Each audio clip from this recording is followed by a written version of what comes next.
आधी रात के ठीक 2:13 हो रहे थे। बाहर हल्की बारिश हो रही थी और हवा खिड़कियों से टकराकर अजीब सी आवाज कर रही थी। रिया अपने नए घर में पहली रात अकेली थी। ये घर शहर से दूर एक सुनसान गली में था। लोगों ने उसे पहले ही बताया था कि पहले यहाँ रहने वाला व्यक्ति अचानक गायब हो गया था, लेकिन रिया ने इन बातों पर ध्यान नहीं दिया। घड़ी में 2:15 बचाए ही थे कि ऊपर वाली मंजिल से ठक ठक ठक की आवाज आई। उसने खुद को समझाया कि शायद लकड़ी की आवाज होगी, पर आवाज फिर आई, इस बार और साफ। रिया टॉर्च लेकर सीढ़ियों की तरफ बढ़ी। ऊपर एक कमरा था जिसका दरवाजा आधा खुला हुआ था। हवा नहीं थी, फिर भी दरवाजा हल्का सा हिल रहा था। वो धीरे धीरे अंदर गई। कमरा खाली था, बीच में बस एक पुरानी लकड़ी की कुर्सी रखी थी। तभी उसके पीछे किसी ने फुसफुसाया, तुम यहां क्यों आई हो? उसने मुड़कर देखा, कोई नहीं था। अचानक कुर्सी अपने आप हिलने लगी, उसके हाथ से टॉर्च गिर गई और कमरा अंधेरे में डूब गया। उसी अंधेरे में उसे लगा जैसे कोई उसके बहुत पास खड़ा है। एक ठंडी सांस उसकी गर्दन से टकराई। वो भागने के लिए दरवाजे की तरफ मुड़ी, लेकिन दरवाजा बंद हो चुका था। उसने जोर लगाया पर दरवाजा नहीं खुला। तभी दीवार पर लगे आईने में हल्की रोशनी चमकी। रिया ने देखा कि आईने में वो खुद खड़ी है, लेकिन उसके पीछे एक लंबा काला साया दिखाई दे रहा था। उसने पीछे मुड़कर देखा, वहां कुछ नहीं था। फिर आईने में देखा, साया और करीब आ गया था। आईने की सतह लहराने लगी जैसे पानी हो। उस साये ने आईने के अंदर से हाथ बाहर निकाला और उसकी कलाई पकड़ ली। पकड़ बर्फ जैसी ठंडी थी। रिया छूटने की कोशिश करने लगी। तभी नीचे दरवाजे की घंटी बजी। साया एक पल के लिए रुका, घंटी दोबारा बजी और पकड़ ढीली हो गई। दरवाजा अपने आप खुल गया और वो नीचे भागी। मुख्य दरवाजा खुला था, बाहर कोई नहीं था, सिर्फ बारिश और खाली सड़क।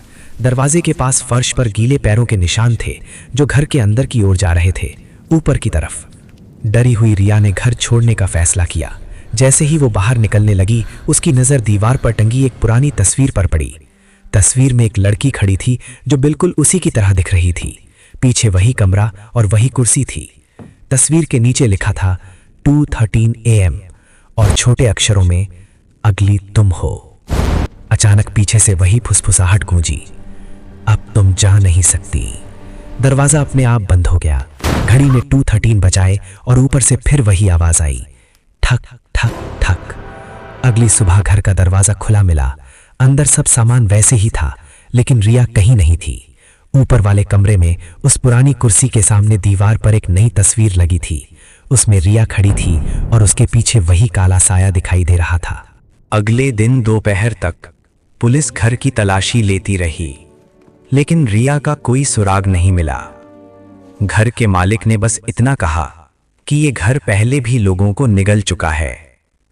ऊपर वाले कमरे की दीवार पर लगी नई तस्वीर हटाने की कोशिश की गई, मगर वो दीवार से ऐसे चिपकी थी जैसे हमेशा से वहीं हो। रात होते ही घर फिर से सन्नाटे में डूब गया। दीवार पर टंगी तस्वीर में हल्की सी हलचल हुई। तस्वीर के अंदर खड़ी रिया की आंखें धीरे धीरे झपकीं। कमरे के बीच रखी पुरानी लकड़ी की कुर्सी हल्की सी ठक की आवाज के साथ हिली। तस्वीर में खड़ी रिया ने अचानक सीधे बाहर की ओर देखा, जैसे वो किसी को देख रही हो। अंधेरे में वही काला साया उभरा। इस बार वो तस्वीर के अंदर नहीं, बल्कि कमरे में था। वो धीरे धीरे तस्वीर के करीब आया। तस्वीर में खड़ी रिया के चेहरे पर हल्की मुस्कान उभर आई। दीवार पर लगी घड़ी अपने आप 2:13 AM पर रुक गई। तभी नीचे मुख्य दरवाजा खुलने की आवाज आई। एक नई लड़की घर के अंदर दाखिल हुई। वो भी अकेली थी और उसके हाथ में मोबाइल की टॉर्च थी।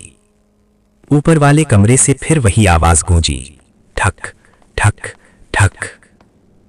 उसने घबरा कर ऊपर देखा।